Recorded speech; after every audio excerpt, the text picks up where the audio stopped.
Hello friends, Rupesh sir A to Z math class में आपका स्वागत है। आज एक्चुअली मैथ का भी क्लास अपने यूट्यूब चैनल पर दिया जाता है। इसके अलावा जो भी विद्यार्थी 10th और 12th का एग्ज़ाम देने वाले हैं उनके लिए जो स्पेशल हिंदी व्याकरण की क्लास होती है उसको मैराथन की तरह, मैराथन का मतलब होता है कि 1 से 2 क्लास में पूरे व्याकरण को पढ़ा दिया जाए, जिससे छात्र को अलग अलग चैनल पर भटकने की आवश्यकता न पड़े। तो चलिए विद्यार्थी, समय को व्यर्थ न करते हुए हम लोग आगे की तरफ बढ़ रहे हैं। और प्लीज़ कहीं भी अगर पढ़ाने लिखाने में अगर कोई त्रुटियां हों तो प्लीज़ कमेंट करें और अपने चैनल को आगे बढ़ाने की कोशिश करें। चलिए सबसे पहले हम लोग हिंदी व्याकरण के बारे में देखेंगे। सबसे पहले हम लोग क्या देखेंगे? हिंदी व्याकरण। हिंदी व्याकरण जो है आपका 10th और 12th के एग्ज़ाम में 50% का कार्य करता है। तो पहले व्याकरण क्या है? जिस विद्या में भाषा के शुद्ध शुद्ध बोलना और शुद्ध शुद्ध लिखना आ जाए, व्याकरण कहलाता है। व्याकरण का मतलब क्या होता है? शुद्ध शुद्ध बोलना और शुद्ध शुद्ध लिखना। जैसे अब आपको बताया जाएगा शुद्ध शुद्ध बोलने का मतलब क्या होता है। राधा पढ़ रही है, शुद्ध शुद्ध हुआ। राधा पढ़तिया, अशुद्ध हो गया। तो शुद्ध शुद्ध बोलना, शुद्ध शुद्ध लिखना को ही हम लोग व्याकरण के नाम से जानते हैं। तो व्याकरण में सबसे पहले हम लोग पढ़ेंगे शब्द के बारे में। किसके बारे में पढ़ेंगे? शब्द के बारे में। इस शब्द क्या होता है? तो वर्णों के मेल से बने हुए स्वतंत्र एवं सार्थक ध्वनि। एक वर्ड है स्वतंत्र। स्वतंत्र क्या होता है? जो किसी के बंधन में नहीं है। जैसे क स्वतंत्र है, क स्वतंत्र है। और सार्थक, सार्थक का क्या होता है? जैसे जल सार्थक है और उसी का उल्टा कह देंगे लज, तो वह सार्थक नहीं है। हम आशा करते हैं कि हमारे छात्रों को स्वतंत्र और सार्थक के बारे में पता लग गया होगा। ऐसे स्वतंत्र शब्द क हो गया। कल स्वतंत्र नहीं है, क्योंकि क ल पर और ल क पर डिपेंड है, लेकिन क स्वतंत्र है। तो वर्णों के मेल से बने हुए स्वतंत्र एवं सार्थक ध्वनि समूह को शब्द कहते हैं। जैसे वर्ण में होता है आपका क ख ग घ च छ ज, आप लोग इससे परिचित होंगे। तो क और ल अगर मिला दीजिए तो कल एक सार्थक शब्द हो गया। क म ल कमल, इस तरीका से आप लोग देख लीजिए, देवता सार्थक शब्द हो गया। सार्थक का कोई अर्थ निकलता है। जो भी सार्थक शब्द होंगे तो उसका अर्थ निकलेगा। जैसे जल का अर्थ पानी। चलना मतलब कोई आदमी चलता है, जैसे कोई बच्चा चल रहा है। सार्थक का अर्थ निकलेगा। तो एक वर्ड आती है भाई सार्थक, तो वैसा जिसका अर्थ निकले। तो सार्थक के विपरीत होता है निरर्थक, जिसका कोई अर्थ नहीं निकले। जैसे क ल म, उसी को मलक बना दिए। मलक का कोई अर्थ नहीं है, अर्थात यह निरर्थक है। कमल लमक बना दिए, निरर्थक, इसका कोई अर्थ नहीं हो, निरर्थक हो गया। आशा करते हैं आपको समझ में आ गया होगा। प्लीज़ आगे देखिए। निरर्थक का कोई अर्थ नहीं निकलता। अच्छा, अब देखते हैं अर्थ की दृष्टि से शब्द 2 प्रकार के होते हैं। देखिए, शब्द बहुतों प्रकार के होते हैं। कहीं पूछ देगा अर्थ की दृष्टि से, कहीं रचना की दृष्टि से, कहीं किसी और की दृष्टि से। तो जो VVI है, जो हर एक साल आपके एग्जाम में पूछ रहा है 10th क्लास और 12th क्लास में, उसी का हम चर्चा करते हुए आगे बढ़ रहे हैं। तो अर्थ की दृष्टि से अगर आपके एग्जाम में आ जाए कि अर्थ की दृष्टि से शब्द के कितने भेद होते हैं, तो आप लोग विद्यार्थी 2 बताना, एक सार्थक बताना और एक निरर्थक बताना। और सार्थक और निरर्थक के बारे में ऊपर चर्चा कर दिया है। सार्थक वैसा होता है जिसका कोई अर्थ निकले, जैसे देवता, और निरर्थक वैसा होता है जिसका कोई अर्थ नहीं निकले, जैसे कचट का कोई अर्थ नहीं है। चलिए आगे देखते हैं। रचना की दृष्टि से शब्द के 3 भेद होते हैं। फ्रेंड्स, घबराना नहीं। जब अर्थ की दृष्टि से आएगा, देखो अर्थ, उसमें भी थो आ रहा है, इसमें भी थो आ रहा है। याद करने का ट्रिक, अर्थ तो दिमाग में होना चाहिए, सार्थक निरर्थक, अर्थक सार्थक निरर्थक। अर्थ की दृष्टि से 2, रचना की दृष्टि से शब्द के 3 भेद होते हैं। एक रूढ़ होता है, एक यौगिक होता है और एक योग रूढ़ होता है। रूढ़ उसे कहते हैं जिसके टुकड़े करने पर खंड सार्थक न हो। आप लोग नाम से ही जानते हैं। रूढ़ कोई कहता है यह स्टूडेंट बहुत रूढ़ है, किसी का बात नहीं मान रहा है, खाली झगड़ालू बात कर रहा है। रूढ़ का मतलब एकदम व्यर्थ वर्ड। जैसे जो टुकड़ा करने पर जिसका खंड सार्थक न हो, जैसे कल कल का टुकड़ा करेंगे तो क अलग हो गया, ल अलग हो गया, तो क का कोई अर्थ नहीं है, ल का कोई अर्थ नहीं है, इसलिए यह रूढ़ हो गया। चल का बात पूछेंगे तो च को भी अलग तोड़ो, च का कोई अर्थ नहीं निकलेगा और ल का कोई अर्थ नहीं निकलेगा। अब आप लोग को समझ में आ गया होगा रूढ़ क्या है। जैसे जिसके टुकड़े करने पर कोई सार्थक न हो, तो कल का भी कल कोई सार्थक नहीं, चल का भी चल कोई सार्थक नहीं, नकल का भी न कल कोई सार्थक नहीं। वैसे आप अलग भी एग्जाम्पल ले सकते हैं, जैसे मल, तो म को भी तोड़िएगा तो म जोड़ ल, इसका भी कोई अर्थ नहीं हो रहा है। अर्थात आप लोग याद होगा रूढ़ वैसा शब्द है जिसके टुकड़े करने पर कोई सार्थक न हो, रूढ़ कहलाता है। ओके, आगे बढ़ते हैं। यौगिक क्या है? जैसे इसका विपरीत, जिसको टुकड़े करने पर उसका खंड सार्थक हो जाए। देखिए रूढ़ और यौगिक में ज्यादा का अंतर नहीं है। जिसके टुकड़े करने पर सार्थक न हो रूढ़, और जिसके टुकड़े करने पर सार्थक हो यौगिक। अब देखिए विद्यासागर, तो विद्या का भी अर्थ निकलेगा। आप लोग जानते हैं विद्या माने होता है ज्ञान, जो आप लोग पढ़ते हैं, और सागर का मतलब होता है समुद्र, माने विद्या का सागर, माने समुद्र के समान उसके पास विद्या है, माने अथाह है, इसी को बोला जाता है विद्यासागर। आप लोग फ्रेंड्स पूरी तरह से जानकारी हो गया आपको कि यौगिक जिसका अर्थ निकले तो विद्या का भी अर्थ निकला है, सागर का भी। विद्यालय, विद्या जुड़ालय, विद्या का मतलब हो गया है आपको ज्ञान, और आलय का मतलब हो गया घर, अर्थात ज्ञान का घर। अब आप लोग कभी नहीं भुलाएगा, आपके एग्जाम में पूछ देगा। जैसे रूपेश, रूपेश रूप जोड़ीस, मेरा नाम रूपेश हुआ, तो इसका भी खंड अगर हम करें तो रूप, रूप का मतलब होता है सुंदरता, जिस पर सारे विद्यार्थी मोहित हो जाते हैं। और ईश होता है भगवान, यानी कि रूपों का भगवान। खैर कोई बात नहीं है, सॉरी, रूपों के भगवान तो हम लोग नहीं हैं, लेकिन यह नाम का हम बता रहे हैं, अर्थ बता रहे हैं। अब आप लोगों को समझ में आएगा कि यौगिक उसे कहते हैं जिसको टुकड़ा करने पर अर्थ सार्थक हो जाए, और रूढ़ उसे कहते हैं जिसके टुकड़े करने पर अर्थ सार्थक न हो। अब आता है योग रूढ़, ऐसा शब्द जो यौगिक तो होते हैं पर समस्या अर्थ को छोड़कर कोई विशेष अर्थ बनाते हैं, योग रूढ़ कहलाते हैं। योग रूढ़ ऐसा शब्द है जो यौगिक है, मतलब इसी में से होगा, लेकिन इससे निकलकर एक विशेष अर्थ बनाएगा। कैसे? जैसे पंकज शब्द, पंक जोड़ ज, इसका अर्थ निकलेगा, इसके मेल से बना है, लेकिन जिसका अर्थ होता है कमल, मतलब जिसका एक अलग नाम है। जैसे लंबोदर का नाम सुने होंगे आप लोग बाबू, लंबोदर जो गणेश भगवान को बुलाया जाता है। तो लंबा उदर से बना हुआ, मतलब उदर मतलब पेट होता है, तो जिसका अर्थ होता है गणेश, तो एगो अलग एक अर्थ है ना। आप लोग को अब मात्र ऐसे समझना है, रूढ़ जिसका खंड करने पर कोई सार्थक न हो, जैसे कल के कल, यौगिक जिसका खंड करने पर कोई सार्थक हो, जैसे विद्यासागर विद्यासागर। योग रूढ़ वैसा जो कम से कम यौगिक हो, लेकिन वह एक विशेष अर्थ बनाता हो। जैसे लंबोदर का एक विशेष अर्थ गणेश हो गया, उसके बाद में पंकज का विशेष अर्थ कमल हो गया, इस तरह से होगा। एक और हम लास्ट में चलते हैं। उत्पत्ति के आधार पर शब्द के 5 भेद होते हैं, तत्सम, तद्भव, देशज, विदेशज, संकर। तो इसको हम लोग ज़्यादा समय न लेते हुए बताते हैं। तत्सम जो संस्कृत के मूल रूप में लिखा रहता है उसको तत्सम बोलते हैं, जैसे आप लोग जल। और तद्भव संस्कृत के बिगड़े रूप को तद्भव बोलते हैं, जैसे हो गया पानी। देशज देश में बोली जाने वाली भाषा को देशज बोलते हैं, जैसे दही, रोटी, चावल। विदेश में बोले जाने वाली भाषा को विदेशज बोलते हैं, जैसे डॉक्टर, हेडमास्टर, ये सब। संकर फसल क्या होता है? संकर मतलब हाइब्रिड, जो मिला के बोला जाता है। आप लोग ऐसे भी कहते हैं संकर नस्ल, कोई जर्सी गाय और देसी गाय मिला दिया जाए तो उसको संकर नस्ल बोलते हैं। तो इस तरीका से हमने उत्पत्ति के आधार पर 5 बताया। एक बार और रिपीट्स कर देते हैं। तत्सम संस्कृत में जो मूल रूप में लिखा रहता है तत्सम, जैसे एग्जाम्पल में बताए हैं क्या, जल, पंछी। तद्भव संस्कृत के बिगड़े रूप को तद्भव, जैसे बिगड़े रूप हो गया जल का हो गया पानी। देश में बोली जाने वाली भाषा को देशज, विदेश में बोली जाने वाली भाषा को विदेशज, और संकर दोनों मिला के संकर। तो विद्यार्थी हम लोग टारगेट ऑब्जेक्टिव जो आपको 12th और 10th क्लास में जो है उसी के ऑब्जेक्टिव से जो भी हम आप लोगों को शब्द पढ़ाए हैं और वाक्य बीच बीच में बताते चलेंगे, उसका कुछ प्रश्न हम आंसर करा देते हैं, जिससे आप लोगों को कंठस्थ होता है। यह यूट्यूब पर मात्र एक ऐसा वीडियो होगा जो आपको सबसे अच्छा रिजल्ट और बेहतरीन कराने में पूरी मदद करेगा।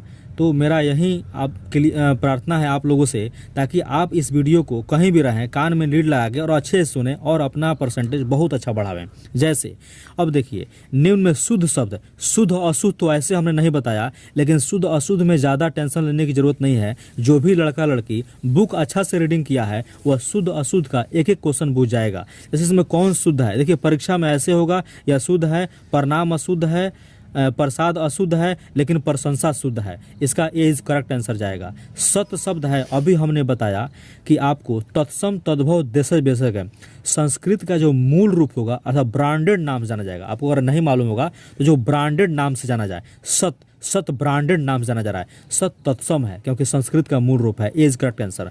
मैंने भोजन नहीं किया और इसलिए मेरी भूख नहीं मिटी, इसका ऑप्शन खोजना है। देखिए, मैंने भोजन नहीं किया एक वाक्य और इसलिए मेरी भूख नहीं मिटी दोनों को मिला दिया गया, संयुक्त वाक्य। B is correct answer. शुद्ध वाक्य, शुद्ध वाक्य अभी बताएं। शुद्ध अशुद्ध जो क्या हो, लिखने में सुंदर रहे और जिसका अक्षर क्लियर हो, हर सही दीर्घई का पूरा ख्याल करके लिखा हुआ हो, कॉमा वगैरह, उसको शुद्ध वाक्य कहते हैं। ऐसे शुद्ध वाक्य इसमें क्या है, तो यह बात कहने में किसी को संकोच नहीं होगा, शुद्ध वाक्य है। चलिए हम लोग आगे बढ़ते हैं। बनावट के अनुसार शब्द के भेद, अभी हम आपको शब्द के बारे में बताए थे, शब्द के बारे में बताए थे। हमने क्या बताया, रचना के आधार पर, और एक बताया था आपको अर्थ के आधार पर। तो इस तरीके से 3 तरह से बताया था, वो हम आपको क्लियर बता रहे हैं। अब आप लोग ध्यान दीजिएगा, कभी भी आप लोग को दे दे तो हमने बताया कि बनावट के अनुसार शब्द के भेद। तो ये बनावट क्या है, तो बनावट को ही रचना बोलते हैं। इसी बनावट को कहीं दे देगा, रचना के आधार पर दे दे, बनावट के आधार पर दे दे, तो शब्द के 3 भेद होते हैं। हम आपको बताए थे, रूढ़, यौगिक, योग रूढ़। रचना दे दे या बनावट दे दे, ठीक है। चलिए आगे बढ़ते हैं।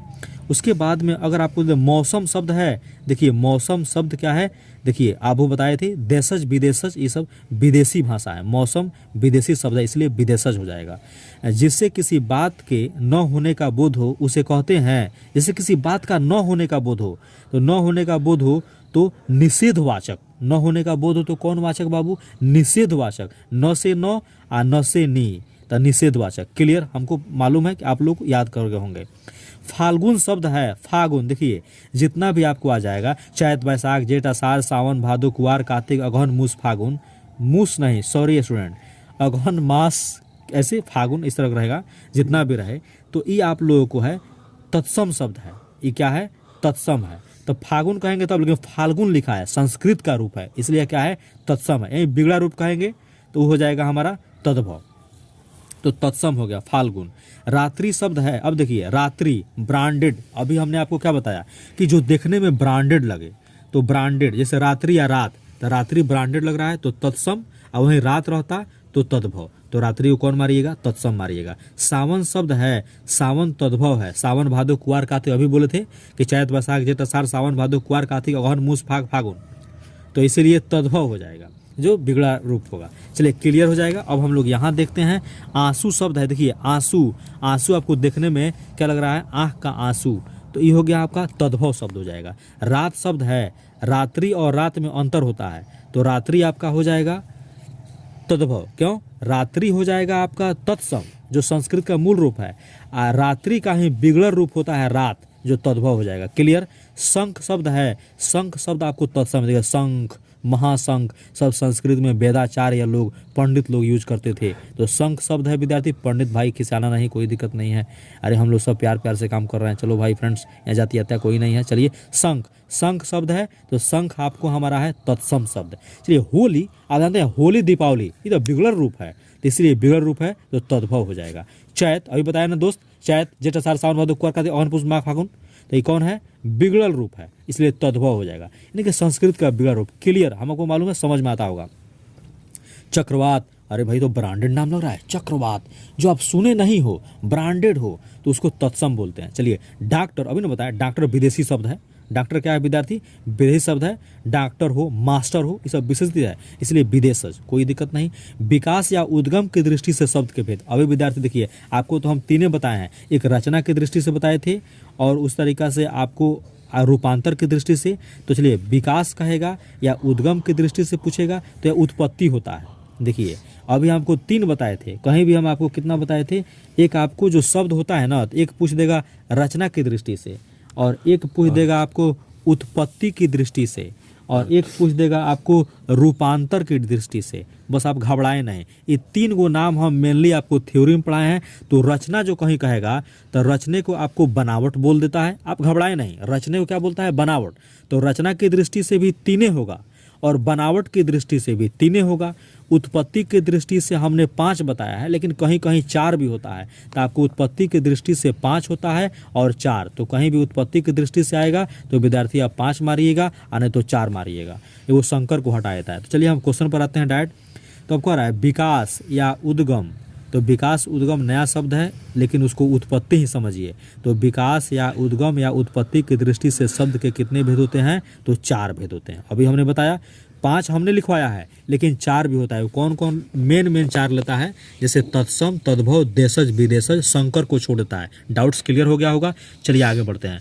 व्युत्पत्ति की दृष्टि से व्युत्पत्ति को ही रचना बोलते हैं, व्युत्पत्ति को ही रचना बोलते हैं या बनावट बोलते हैं। अभी हमने बताया रचना और बनावट की दृष्टि से शब्द के 3 भेद होते हैं, जिसका एक और नाम अपने दिमाग में रख लीजिए, व्युत्पत्ति।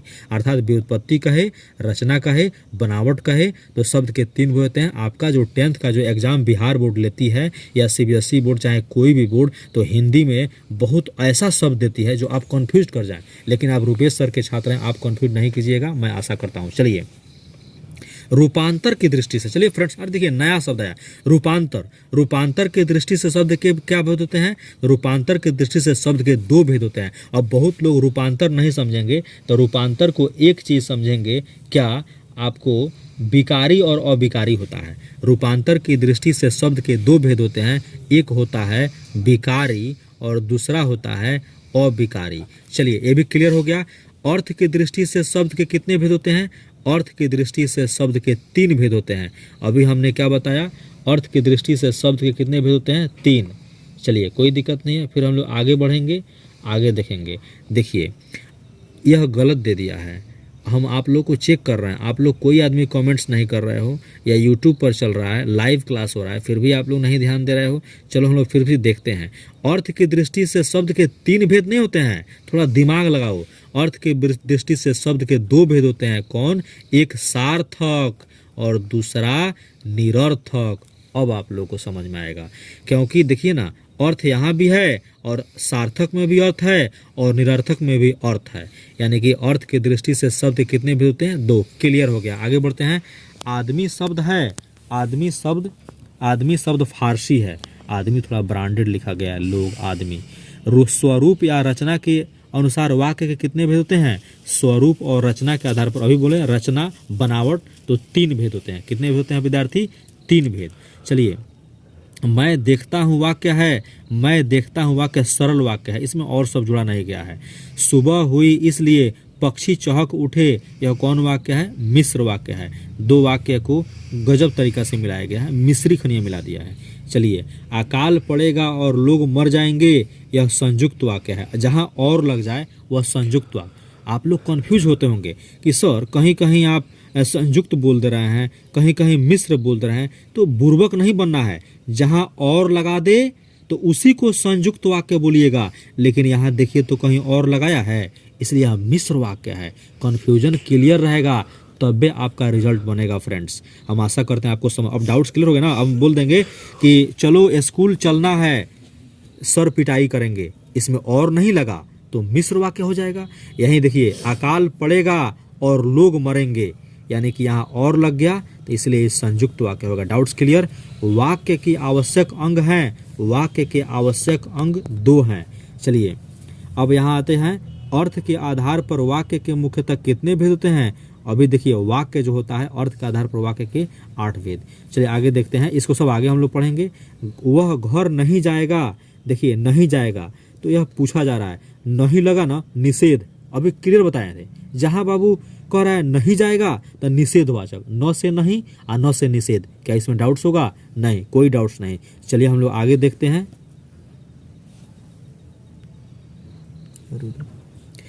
एक गिलास पानी लाओ। देखो विद्यार्थी, आपसे क्या कर रहा है ना, आज्ञा कर रहा है, एक गिलास पानी ले आओ, रोटी ले आओ, मैं खाऊंगा, मुझे भूख लगी है, तो आज्ञा कर रहा है। तो प्रश्नवाचक की विस्मयादिबोधक की आज्ञावाचक तो आज्ञावाचक मार देना, क्योंकि इसमें आज्ञा कर रहा है एक गिलास पानी लाओ, किसी को तुम आज्ञा दे रहे हो कार्य करने के लिए, आपको क्या चाहिए। यहाँ क्या वर्ड जो है ना ये प्रश्नवाचक है, इसीलिए हम क्या मारेंगे प्रश्नवाचक में।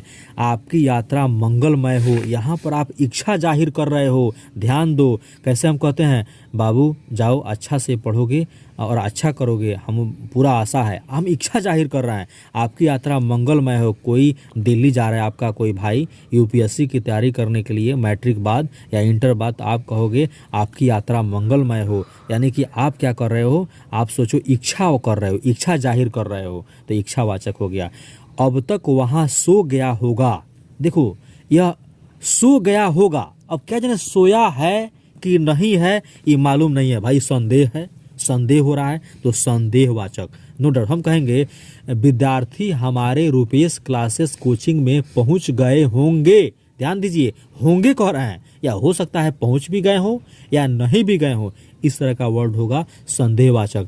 आप परीक्षा में पास कर जाओगे, कर जाओगे यानी कि कर भी सकते हो या नहीं भी कर सकते हो, संदेहवाचक। कोई डाउट्स नहीं, अब क्लियर होगा। एक बार और हम क्लियर करा देते हैं। जैसे प्रश्नवाचक जब बात होगी तो उसमें प्रश्न जाहिर किया जाएगा, जैसे आपको क्या चाहिए, अच्छा उसके बाद में आज्ञा करना है तुम घर जाओ, तो वह हो गया आज्ञावाचक। और आपकी यात्रा मंगलमय हो यानी कि आप अच्छा से रहें या इच्छा जाहिर कर रहे हैं, इच्छावाचक। अब तक वह सो गया होगा, अब तक वह खा गया होगा, अब तक उसकी पिटाई हो चुकी होगी, तो इसीलिए विद्यार्थी या संदेहवाचक। नो डाउट्स, कोई प्रॉब्लम नहीं, आपको क्लियर हो गया होगा। चलिए फ्रेंड्स, अब हम लोग भाषा और वर्ण के बारे में थोड़ा जानकारी कर लें। और एक टॉपिक है भाषा और वर्ण। हर एक साल इससे आपको 1 से 2 क्वेश्चन और 10th क्लास और 12th क्लास के एग्ज़ाम में मिलेगा ही, या स्पेशल क्लास आप लोग को दिया जा रहा है ताकि व्याकरण आपका सही हो जाए। चलिए जितने भी विद्यार्थी हैं 10th क्लास 12th क्लास या किसी भी एग्ज़ाम के लिए जो हिंदी पूछती है, जैसे टीचर वगैरह के लिए भी, सीटेट एस्टेट के लिए भी, तो उसमें कार्य करेगा। चलिए वर्ण क्या होता है। ऐसे तो वर्ण का जो होता है वह 52 कहीं होता है, कहीं 46 होता है, कहीं 48 होता है, कहीं 56 होता है। तो चलिए विद्यार्थी यहाँ क्लियर कर रहे हैं, अभी वर्ण 52 होते हैं और कहीं कहीं 46 होते हैं। इसमें स्वर की संख्या 11 होती है। तो आप स्वर जानते हैं क्या होता है, ओ आ ई उ ए ऐ ओ औ री, इस तरह करके 11 होता है। व्यंजन की संख्या 33 होती है और स्पर्श व्यंजन की संख्या 25 होती है। अब बहुत सारे विद्यार्थी को कन्फ्यूजन होगा कि भाई व्यंजन स्वर ये सब क्या है, इसके बारे में हम चर्चा करेंगे, अभी आप लोग घबराएं नहीं। चलिए थोड़ा सा हम लोग देखते हैं। चलिए सबसे पहले हम आपको वहीं वर्ण और ध्वनि के बारे में कुछ बताने वाले हैं। सबसे पहले हम लोग देख रहे हैं जो वर्णों की संख्या है विद्यार्थी, आप लोग कंप्लीट हम दिखा रहे हैं। सबसे अच्छा बुक है, आप लोग कन्फ्यूजन में नहीं रहे। हिंदी वर्णमाला में कुल 46 वर्ण लेके चलना है। आपके एग्जाम में अगर 46 दे दे या कहीं कहीं आपको 52 दे दे तो उसको टिक करना है। देखिए 46 है, तो हिंदी वर्णमाला में वर्णों की कुल संख्या कितनी है विद्यार्थी, 46। तो देखिए हिंदी वर्णमाला में वर्णों को 2 भागों में बांटा गया है, एक स्वर और एक व्यंजन। तो आपसे क्वेश्चन पूछेगा कि वर्णों के कितने भागों में बांटा गया है, तो 2 भागों में, स्वर और व्यंजन। तो स्वर उन वर्णों को कहते हैं जिनका उच्चारण स्वतः होता है, यानी कि जो किसी दूसरे पर निर्भर न हो, सेम इंग्लिश की तरह होता है। तो जैसे अ किसी दूसरे पर निर्भर नहीं है, तो वहीं देखिए अ आ ई उ ए ऐ ओ औ री, कितना क्लियर दिखाया गया है। देखिए आज आप क्लियर कीजिएगा। स्वर कितने होते हैं विद्यार्थी, तो काउंट भी कर लीजिए, 1 2 3 4 5 6 7 8 9 10 11। आज से आप कन्फ्यूजन में नहीं रहिएगा कि स्वर वर्ण की संख्या कितनी है। स्वर वर्ण की संख्या तो 11, आपको अपने नोट्स में भी हम लिख दिए हैं। तो स्वर वर्ण की संख्या कितनी है विद्यार्थी, 11 है। कौन कौन, फिर से ओ आ ई उ री ए ऐ ओ औ, क्लियर है। चलिए तो इसी में ह्रस्व स्वर किसको बुलाया जाता है, ओ ई उ री ह्रस्व स्वर है। ये ह्रस्व दीर्घ क्या होता है और संयुक्त क्या है, आज आप लोग को क्लियर कर देते हैं। देखिए दीर्घ मतलब होता है बड़ा, ह्रस्व मतलब होता है छोटा। तो अ बड़ा है कि आ बड़ा है, अरे आ बड़ा है, क्योंकि अ में अ को जोड़ने से आ आया है। आप लोग क्लियर समझे इसको, नहीं तो आपका एग्जाम में क्वेश्चन छूट जाएगा। तो ह्रस्व स्वर क्या है? अ ई उ, ई छोटा है। दीर्घ स्वर क्या है? अ जोड़ अ आ, ई जोड़ ई उ जोड़ उ। अब समझ में आपको आ गया होगा कि ह्रस्व होता है अ ई उ छोटका, आ दीर्घ होता है जो बड़ा हो, आ मने आ बड़ी ई बड़ा उ। Clear student? संयुक्त क्या होता है? संयुक्त होता है मिला के बोला जाता है। अ में अगर ए मिला दिया जाए तो ए ऐ उ औ, ये दो वर्णों के मेल से बना है, जो आप लोग आगे देखिएगा। दो वर्णों के मेल से जो बना है उसको आगे देखिए कैसे अ में क्या जोड़ने से ए आया है। चलिए हम आगे देखते हैं। व्यंजन वर्ण की बात करें, व्यंजन उन वर्णों को कहते हैं जिनका उच्चारण स्वर वर्ण की सहायता से होता है। क्लियर बताएं, एकदम जस्ट लाइक कॉन्सोनेंट और वोवेल्स के बारे में हो रहा है, तो उस तरीका से व्यंजन उन वर्णों को कहते हैं जिनका उच्चारण स्वर वर्ण की सहायता से बोला है। इसे हम लोग बोलेंगे कि चमक, तो च जो है ना, चमक हम लोग बोलेंगे। ध्यान दीजिए, अगर हम लोग चमक बोल रहे हैं तो यह जो च है, तो च खाली नहीं है, च में अ है, यानी कि आधा च है, तो बिना इसके सहारे से च नहीं बोला जाएगा, इसलिए व्यंजक हो जाएगा। ध्यान दीजिएगा, हम ल बोल रहे हैं तो ल पूरा ल होता है, इसी ल में एगो आधा ल आ अ, देखिए आधा ल, बिना अ के सहारे ल नहीं बोला जाएगा, तो अ आपका हो गया स्वर। हम आशा करते हैं आपको समझ में आ गया होगा। यानी कि जितना भी 11 गो वर्ण छोड़ दिया जाए, कौन कौन बाबू? अ आ ई उ री ए ऐ ओ औ, 11 को छोड़ के बाकी जितना भी है लगभग उसको हम लोग क्या बोलते हैं? तो व्यंजन वर्ण बोलते हैं। इसे क ख ग घ सब में अ के निशान से बनता है। जैसे चा, उसमें भी च जोड़ आ लगा, तो बिना स्वर की सहायता से नहीं बोल सकते हैं। चलिए इस तरीका से अभी हम लोग देख रहे हैं क्या कि व्यंजन, हिंदी में व्यंजन वर्णों की कुल संख्या कितनी है बाबू? 33। इस बात को आप जरूर नोट कीजिए कि हिंदी में व्यंजन वर्णों की संख्या कितनी है? 33। 33 में देखिए क्या होता है, एगो स्पर्श व्यंजन होता है, एगो अंतः अस्त व्यंजन होता है, एगो उष्म व्यंजन होता है, ठीक है। और 5-5 गो जो होता है वो तो क्लियर होता है। स्पर्श व्यंजन कितना होता है, अब अंतः अस्त कितना होता है, उसमें क्या होता है, इसके बारे में हम चर्चा कर रहे हैं। चलिए आप लोग थोड़ा सा ध्यान दीजिए, यहाँ पर देखिए सबसे पहले क्या है, स्पर्श व्यंजन हो गया 25, व्यंजन हो गया 33, स्वर हो गया 11। अब देखिए स्पर्श व्यंजन कौन है, ये क में 5 गो होता है, क ख ग घ अंग 5 गो होता है। तब 5-5 गो अगर जोड़ दीजिएगा, क वर्ग में 5 गो, च वर्ग में 5 गो, ट वर्ग में 5 गो, प वर्ग में 5 गो, त वर्ग में 5 गो, तो 1 2 3 4 5 50 25 गो तो यही स्पर्श व्यंजन हो गया, यही स्पर्श व्यंजन है। आप लोग घबराए नहीं। क ख ग घ अंग, च छ ज झ इय, ट ठ ड ढ अण त द स्पर्श व्यंजन है। चलिए अब आता है ह्रस्व वर्ण क्या है, जल्दी से हम खत्म कर रहे हैं, जिसमें थोड़ा कुछ स भी आए आ ह भी आए। तो तालाबे स, मूर्धन स, दंश तीनों स आ गया, एगो ह आ गया, ह्रस्व वर्ण हो गया। याद करने का बेस्ट तरीका ह्रस्व वर्ण, तो स भी आया ह भी आए, तो तालाबे स, मूर्धन स, दंश तीनों स ह, यानी कि ह्रस्व वर्ण की संख्या कितनी है? तो 4। आप लोग बता दीजिएगा।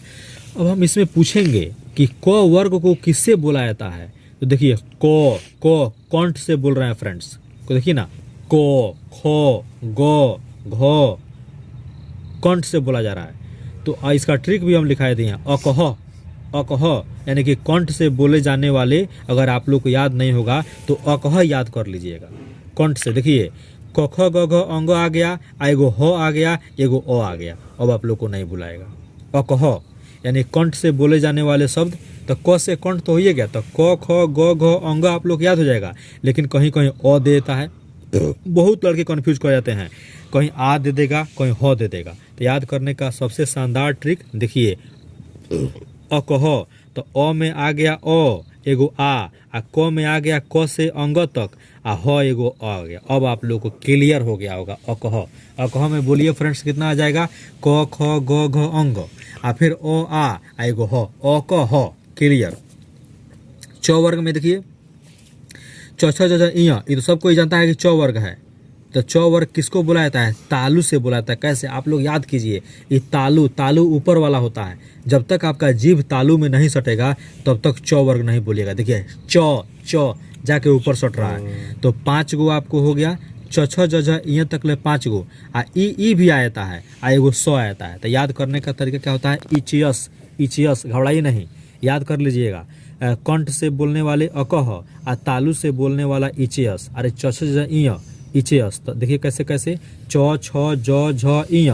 अब देखिए ई एगो ई हो गया आ एगो यस हो गया, तो इचियस। अब होता है मूर्धा, मूर्धा से देखिए म से बोले ट ठ ड ढ, मूर्धा का यूज कर रहा है। तो ट ठ ड ढ अण आ एगो र और स होता है, र और स, तो इसको रटस, रटस याद कर लीजिए। मूर्धा को कैसे, रटस। तो ट से ट ठ ड ढ आ र आ एगो स, रटस, एगो ई सा आ गया। तो ये हो गया ट वर्ग। अब प वर्ग का होता है ओष्ठ। देखिए प, दोनों ओठ, जब तक ओठ को नहीं सटाइएगा तब तक आपको प नहीं बोला जाएगा। तो प बोल के देखिए, प फ ओठ सटेगा ही, ब भ म इस सब में सट रहा है, लेकिन हम लोग इसको ऊ भी बोलेंगे, प फ ब भ, एगो ऊ यानी ओष्ठ, ओष्ठ से बोले वाला है। चलिए अब आता है त वर्ग, दंत। जितना त वर्ग है दांत में आपका सटेगा जीभ, देखिएगा, बोलिए त, दांत में जाके मार रहा है, त थ द ध न, दंत से बोला जाता है। चलिए हस वर्ण की संख्या 4, आप लोग याद करा दे हम। देखिए कंठ से बोलने वाला क ख ग घ अंग, लेकिन याद करने वाला क्या है, याद करने वाला अकह, अकह जो है। तो अ क ख ग अंग अ आ ह, इचियस, इचियस, ई आ च छ ज झ आ फिर स आ रटस, रटस यानी कि ट ठ ड ढ अण आ र आ स आ प वर्ग ओष्ठ आ त वर्ग दंत। क्लियर हो गया। अब विराम चिन्ह क्या होता है, अल्प विराम, जो इस तरह एगो बिंदु लिखा रहेगा, अर्ध विराम, 2 गो लिखा रहेगा, परीक्षा में भी पूछ देता है, पूर्ण विराम, पूरा लाइन, प्रश्नवाचक, इस तरह से अनुस्वार, अनुस्वार कहीं एगो बिंदु रहता है, उसका विसर्ग 2 गो बिंदु लास्ट में रहता है, तो अनुस्वार और विसर्ग हो गया। हिंदी की लिपि, देखिए अब आपसे बहुत अच्छा ये क्वेश्चन, बहुत क्वेश्चन पूछता है 10th और 12th में पूछेगा, हिंदी की लिपि कौन है, तो हिंदी की लिपि देवनागरिक है। हिंदी की लिपि क्या है, देवनागरी। बहुत सारा पूछेगा, उर्दू की लिपि क्या है, फारसी की लिपि क्या है, ये सब दोस्त आप लोगों को बताएंगे। अंग्रेजी की लिपि क्या है, रोमन। हिंदी की लिपि देवनागरी, अंग्रेजी की लिपि रोमन। आप लोग के एग्जाम में लिखा रहेगा, रोमन में लिखना है कि देवनागरी में। आप लोग हिंदी में लिखिएगा तो देवनागरी मारिएगा, रोमन में लिखिएगा, इंग्लिश में लिखिएगा तो रोमन मारिएगा। क्लियर हो गया होगा।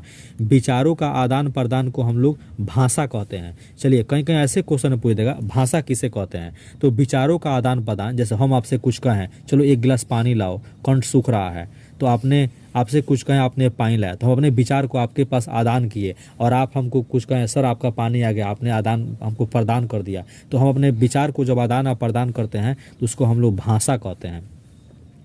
उष्ण वर्ण की संख्या कितनी होती है, उष्ण माने उष्ण से नामे से पता चल रहा है, उष्ण माने 100, उष्ण वर्ण की संख्या 4 होती है, तलाबे स, मूर्धन स, दंस स, ह, पहले ही देखिए ना, तीनों 100 आएगा है उष्ण वर्ण। घूस क्या होता है भाई, घूस, देखिए जिन वर्णों के उच्चारण में स्वर तंत्रियां आपस में झंकृति उत्पन्न करती है, घोष कहलाती है, झनकार करती है। प्रत्येक वर्ग का तीसरा, चौथा, पांचवा वर्ण तथा य, र, ल, ह, व घोष कहलाता है। ये घोष जानना बहुत जरूरी है भाई। घोष देखिए आपको ऐसे क्लियर नहीं होगा, डिफिनेशन से किसी को क्लियर नहीं होता। अब रूपेश सर आपको बताएंगे, आप कभी नहीं भूलिएगा। चलिए घोष के बारे में बात कर रहे हैं। देखिए आप लोग देखिए, क ख ग घ अंग, देखिए 1 नंबर, 2 नंबर, 3 नंबर, 3 नंबर है, आइए आई 4 नंबर है कि नहीं है, आई 5 नंबर।